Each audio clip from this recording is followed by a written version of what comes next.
Es para mí un honor y me presento con mucha humildad ante ustedes.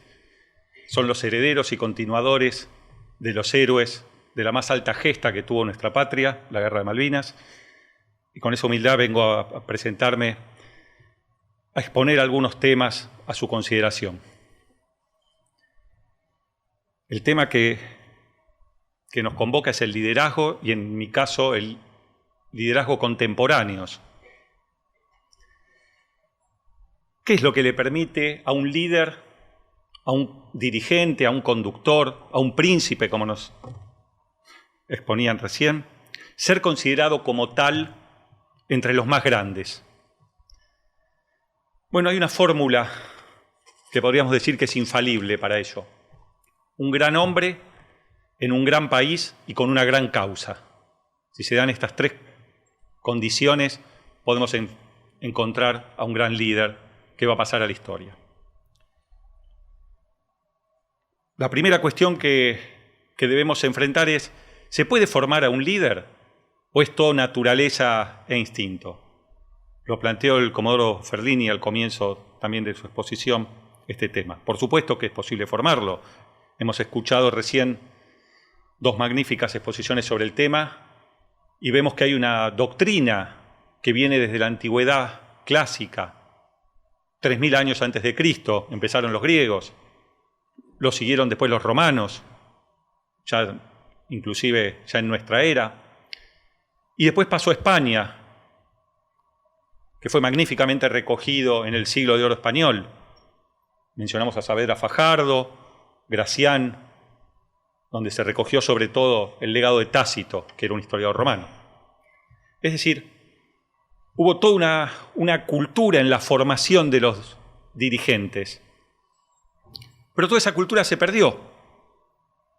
Se perdió a partir del iluminismo, justamente en la crisis del siglo XVII, y la modernidad dejó de lado esa cultura, esa formación que tenía por objeto el hombre y su obrar.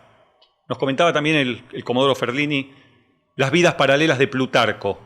Ese era un libro de enseñanza de dirigentes. Así se educaban, viendo las vidas de los grandes hombres. ¿Y qué comparaban en las vidas paralelas? A un griego y un romano. Sus dos más grandes generales, Alejandro y César, sus dos más grandes oradores, Demóstenes y Cicerón. Y así, más o menos 30 pares de vidas. ¿Y qué nos relataba Plutarco? Las obras de esos hombres que servían como ejemplo. Ese era el método de educación. Se tenía en cuenta el obrar. Acá hemos escuchado recién, con lo que expuso el licenciado de Bari, enseñanzas prácticas. Pero no hubo ninguna teoría. Nos decía cómo ser justo, cómo ser magnánimo, pero no exponía teorías. La modernidad justamente nos somete a la ideología y a la teoría, y su máxima expresión, la teoría del Estado. Y hoy tenemos que entonces en nuestros ámbitos académicos modernos, que se inculca como enseñanza estas teorías. ¿Y sirven para formar dirigentes? No, con la teoría del Estado nadie va a poder aprender a gobernar. Las pruebas del fracaso de la modernidad son evidentes. Ya las tuve la oportunidad de exponerlas el año pasado, cuando también me recibieron muy gentilmente en este ámbito, y no las voy a repetir, pero todos sabemos el fracaso de la modernidad en los campos de la Segunda Guerra Mundial. Sin embargo, esta tradición clásica no ha sucumbido en todos lados. Y es justamente en la más grande potencia mundial contemporánea, en Estados Unidos, donde encontramos la continuidad de esa doctrina clásica, a despecho de lo que se hace a lo mejor en cátedras europeas y en americanas, acá en América del Sur y en varios lugares, se desarrolla un concepto de liderazgo moderno, pero abrevando en las fuentes clásicas. Es decir, no enseñan teorías, sino que enseñan cómo obrar, qué es lo conveniente. Entonces, lo que estuvimos viendo hasta ahora la cuna de la cultura clásica, que es Grecia, la continuación que fue Roma, que no lo hemos visto, y la continuación que fue España, y después podemos mencionar también a la Inglaterra victoriana, continúa hoy en día en los conceptos de liderazgos norteamericanos. Entonces, si vamos a hablar de liderazgos contemporáneos, vamos a ver qué piensan los norteamericanos, porque hace más de 70 años que son la primera potencia mundial. Y no sabemos si les quedará mucho o no, pero no parece que estén cayendo todavía. Las consideraciones entonces sobre este liderazgo y los ejemplos concretos de la acción que dio lugar ese liderazgo es el objeto de esta humilde presentación. Vamos a dividir entonces la exposición en dos partes. Vamos a exponer en primer lugar esta doctrina que les estoy mencionando de liderazgo y vamos a tomar un autor, Richard Nixon, 2 veces presidente de Estados Unidos.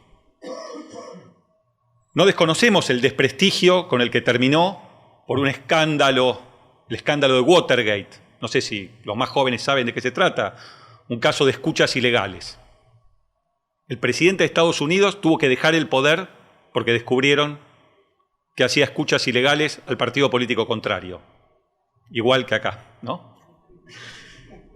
Sin embargo, este hombre, Richard Nixon, fue el más grande geopolítico norteamericano desde el fin de la Segunda Guerra Mundial hasta ahora y fue el artífice de la derrota de la Unión Soviética. En esa Guerra Fría que duró prácticamente 40 años,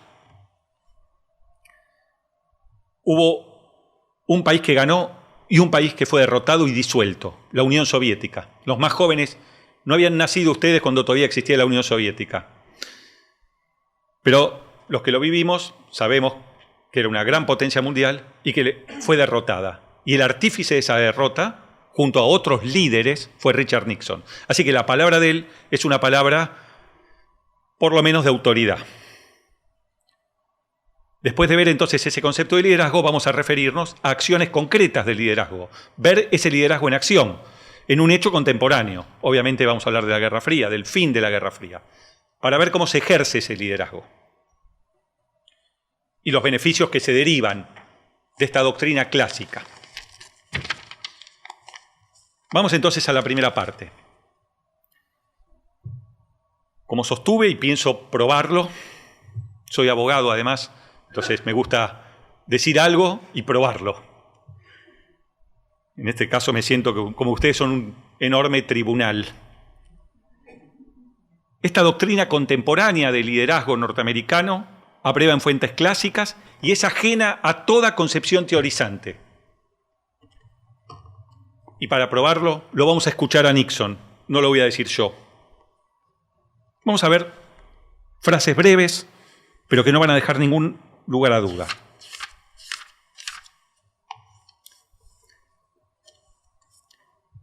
Este libro está escrito después de haber dejado la presidencia y justamente se refiere a la formación de los líderes. Dice, textual, cuando los jóvenes que aspiran a líderes políticos me preguntan cómo deberían prepararse, nunca les aconsejo que estudien ciencias políticas. Les digo más bien que se sumerjan en la historia, la filosofía, la literatura y que amplifiquen su visión. Parecería ya que no hay duda, ya dice, la ciencia política es ajena a la formación de un líder.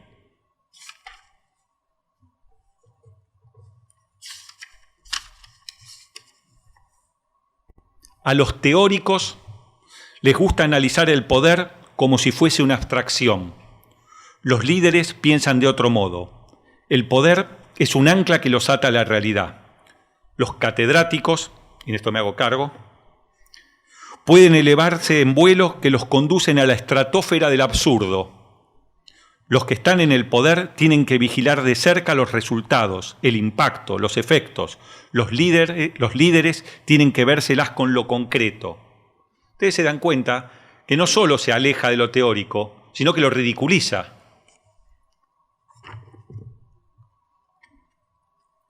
Y esta frase que les voy a leer ahora es muy interesante. Dice, la mayoría de los libros de historia versan sobre acontecimientos y solo incidentalmente se ocupan de los hombres que desempeñaron un papel en ellos. ¿Por qué es importante esto? Porque esta es la concepción que tenían los griegos y los romanos de la historia. Lo único que importa en la historia no son los hechos, son los hombres. Son las pasiones que movieron a esos hombres, son el espíritu de esos hombres y son las virtudes que tenían los hombres. ¿De qué me sirve saber, decían los romanos, cuántos remeros tenía Ulises? Nos han hablado hoy de Ulises.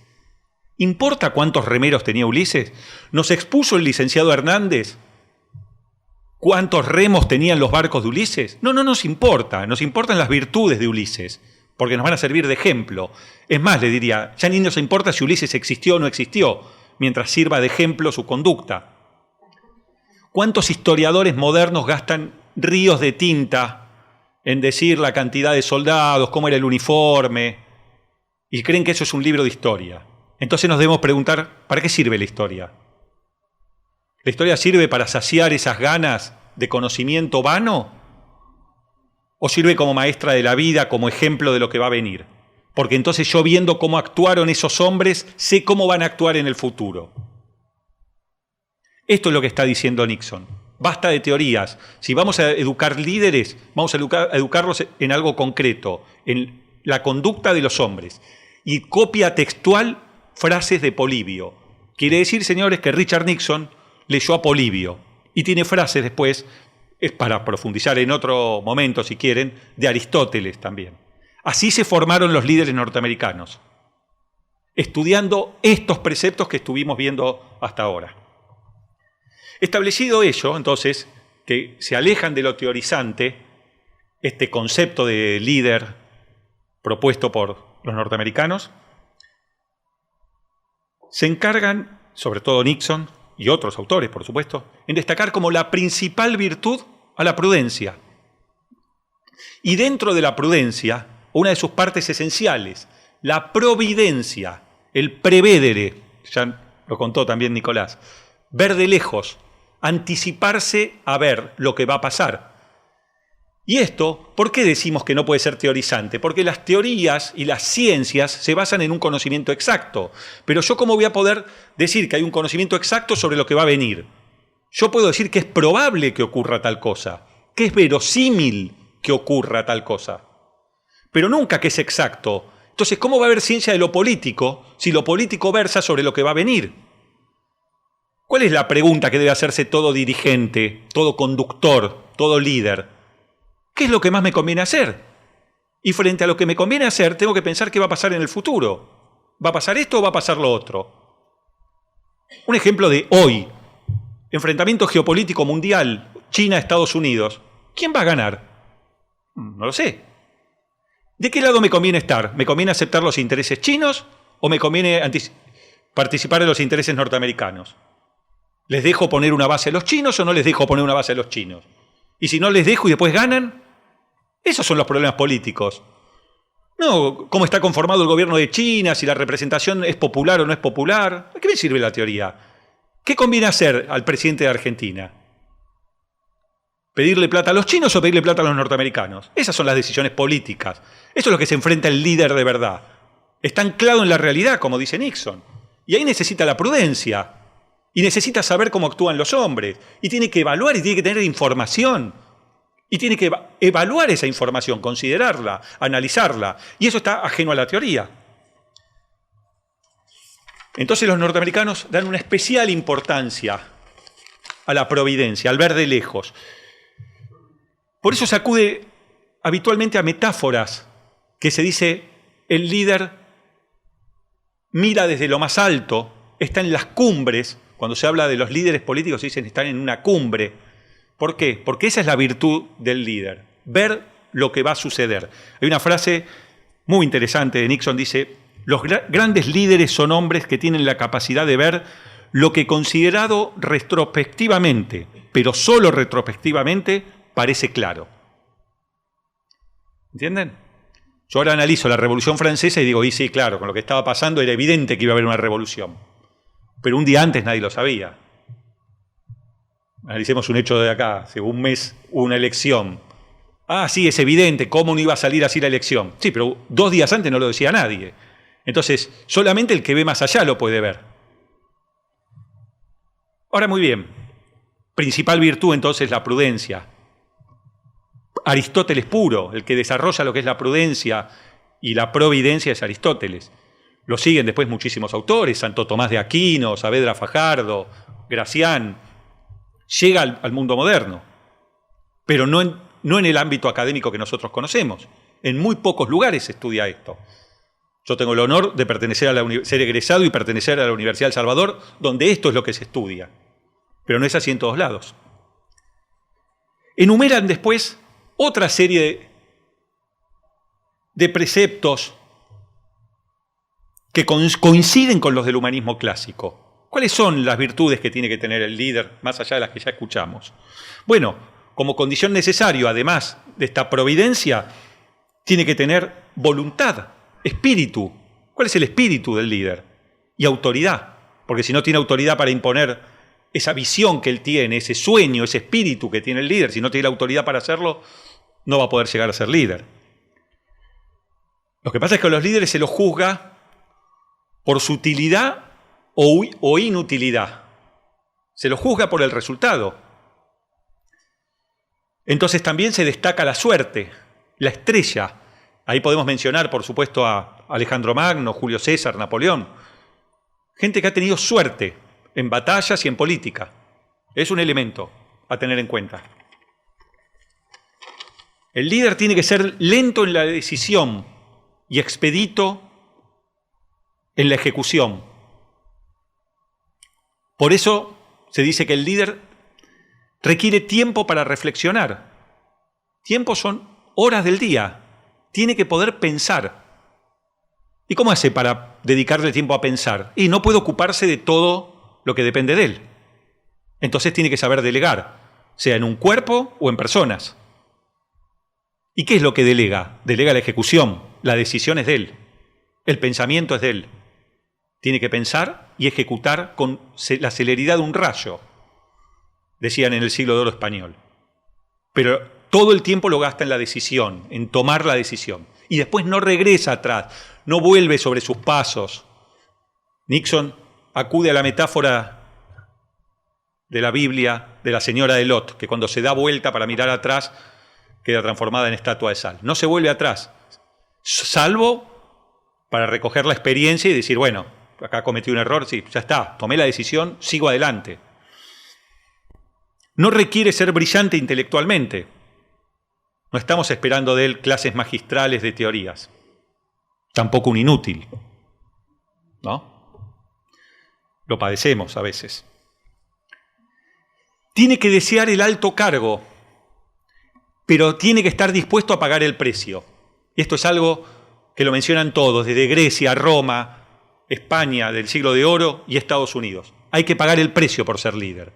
Y el precio es lo que se abandona, lo que se deja. Familia, amistades, tiempo libre, muchísimas cosas. Hay una frase de Cicerón que es extraordinaria. En el Senado de Roma había un senador que se llamaba Catón, que se jactaba de ser el más honesto de Roma y estaba habituado a levantar el dedo acusador contra toda la corrupción propia de Roma, que es la misma que tenemos hoy en día acá y que está en todos los países del mundo, ¿no? La corrupción es ¿cómo se llama? Es propia del poder. Y Catón levantaba su dedo acusador contra Cicerón, que también era bastante corrupto. Y Cicerón le contesta, este cree que está en las nubes de Atenas y no se da cuenta que está en el fango de Roma.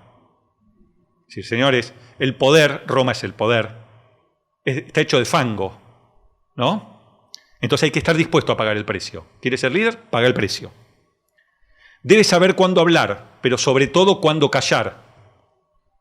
Solo se aprende escuchando.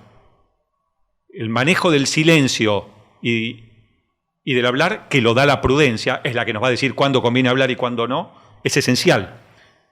¿Y por qué decimos que debe saber hablar? Porque tiene que poder persuadir. Y acá entramos en un tema esencial del líder. El líder no es el que se somete a los deseos del pueblo. El líder es el que somete al pueblo a sus deseos. Él es el que piensa y tiene que tener una gran causa, porque cuando tiene una mala causa también puede arrastrar al pueblo a la mala causa, lo hemos visto en la historia, y debe persuadirlo. Por eso causa menosprecio cuando líderes políticos viven mirando las encuestas a ver qué opina la gente. Entonces, a ver qué es lo que quieren y es lo que voy a decir en mi discurso. ¿Están preocupados por la seguridad? Bueno, vamos a hablar de seguridad. ¿Están preocupados por el aumento del colectivo? Vamos a hablar del aumento del colectivo. Esos no son líderes. El líder no se somete a la encuesta se somete al líder. Pero este problema lo ve Nixon, como lo veían los romanos y los griegos. No se somete al pueblo, lo persuade al pueblo. Insisto, por eso tiene que tener una gran causa, y ser una causa justa y noble, y tiene que ser tan cuidadoso en elegir esa causa, porque si elige mal, arrastra al pueblo y a su país a la desgracia. Pensemos en la Segunda Guerra Mundial. Debe saber cuándo luchar y cuándo no luchar, que algo también decía Nicolás de eso. La prudencia también es entender cuándo conviene arreglar y cuándo conviene mostrar los dientes o mostrar la fuerza, porque no todo conflicto que empiece por la fuerza tiene que terminar por la fuerza. Eso también nos ha pasado a nosotros, ¿no? La prudencia nos va a decir cuándo llegó el momento de decir, bueno, acá negocio. Tiene que tener conciencia del encadenamiento de los hechos. Tiene que saber que cada decisión que toma va a tener repercusiones en otros hechos.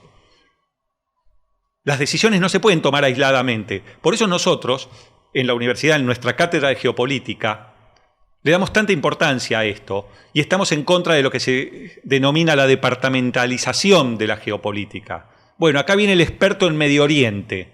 Ah, qué bueno. Y entonces nos va a explicar el problema del ISIS y de Siria y todo eso. Y cuando uno le pregunta, ¿y cómo juegan los intereses de China?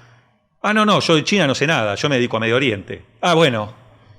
¿O quieren que entendamos la guerra de Yom Kippur fuera del contexto de la Guerra Fría y del enfrentamiento entre Estados Unidos y la Unión Soviética? No existe. No, ahora viene el experto en Caribe. Claro, y me va a explicar Cuba. Pero no me va a explicar el conflicto de Berlín. En el 61 los rusos ponen el muro de Berlín. Entonces, ¿cómo se hace? Dice Nixon, debe actuar... ¿Cuánto me queda? 5. Lo que usted diga. Debe actuar como un hombre de pensamiento y pensar como un hombre de acción. Y la última característica que él da es la afición a la lectura. No quiere decir que todos los que tengamos afición a la lectura seamos líderes, pero sí que todos los líderes tienen afición a la lectura. Bueno, hasta acá entonces más o menos una serie de preceptos copiados prácticamente textuales del humanismo clásico. Vamos a los ejemplos, al ejemplo concreto y quizás el más grande de los ejemplos de la Guerra Fría. El tema es extensísimo y no los voy a aburrir. Pero este hombre que ha escrito esto, Nixon, yo les dije, es el artífice del fin de la Guerra Fría. Tenemos que pensar que en la Guerra Fría, en sus 20 primeros años, Estados Unidos adoptó una conducta pasiva, de defensa. Se llamaba la teoría de la contención. Intentar que la Unión Soviética no tome más territorios, pero nunca se dispuso a vencer a la Unión Soviética. Jamás. Hasta 1969, que asume Richard Nixon la presidencia. Hasta ese año, la Unión Soviética había consolidado un imperio con aliados en Asia, en África, en América. Parecía un imperio hegemónico, que era indestructible. Y este hombre, con esa prudencia, vio una jugada que cambió la suerte de la Guerra Fría. Se dio cuenta que el bloque soviético no era hegemónico y que el gran aliado de la Unión Soviética, que era China, si bien compartía su misma ideología, tenía un enfrentamiento geopolítico. Dos grandes países con una frontera de miles de kilómetros no podían ser aliados por más que compartan la misma ideología. Y se encontró con un gran líder del lado chino, Mao Zedong, que desde 1949 gobernaba China. Ambos se dieron cuenta que tenían un enemigo en común, la Unión Soviética. Y fue a partir de una acción diplomática brillante, llevada a cabo por los dos países, que se llegó a una alianza que era impensada en los dos países, que era impensada para sus propios pueblos. Y que acá se ve lo del líder, que yo les decía recién, que debe persuadir en su sueño al pueblo y no hacer lo que el pueblo quería. El pueblo norteamericano era enemigo del pueblo chino, no los quería. Hacía 20 años que habían roto relaciones, y los chinos ni hablar del pueblo norteamericano. Ambos líderes lograron persuadir a sus pueblos y formaron una alianza. A veces decimos alianza, no alianza, porque no firmaron un acuerdo, no hay un acuerdo de alianza China-Estados Unidos, para derrotar a la Unión Soviética. Estados Unidos hizo crecer a China, le dio plata, la hizo crecer, le generó industrias, le generó armamento, y eso fue el principio del fin de la Unión Soviética. Pero para cerrar este tema y ver cómo la prudencia de estos hombres en el año 72 hicieron esto, no era en vana esta prudencia.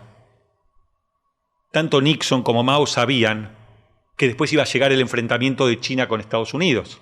No eran tontos los norteamericanos. Sabían que hacer crecer a China para derrotar a los soviéticos era una jugada que les iba a dar sus frutos década del 80 o del 90 más tardar.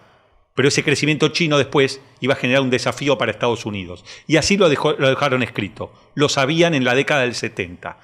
¿Qué quiere decir esto? Que, señores, los que estamos viviendo ahora en el plano geopolítico mundial está previsto de la década del 70. No sé cuál va a ser el resultado. Serán los líderes de ahora los que lo resolverán. Pero lo que sí sé es que ambos países sabían que este momento de enfrentamiento iba a llegar. No están improvisando, ninguno de los dos. Son los dos grandes ganadores de la Guerra Fría y están ahora resolviendo este tema entre ellos. Bueno, espero haber cumplido las expectativas y agradezco nuevamente esta oportunidad que nos han dado. Hasta luego, buenas tardes.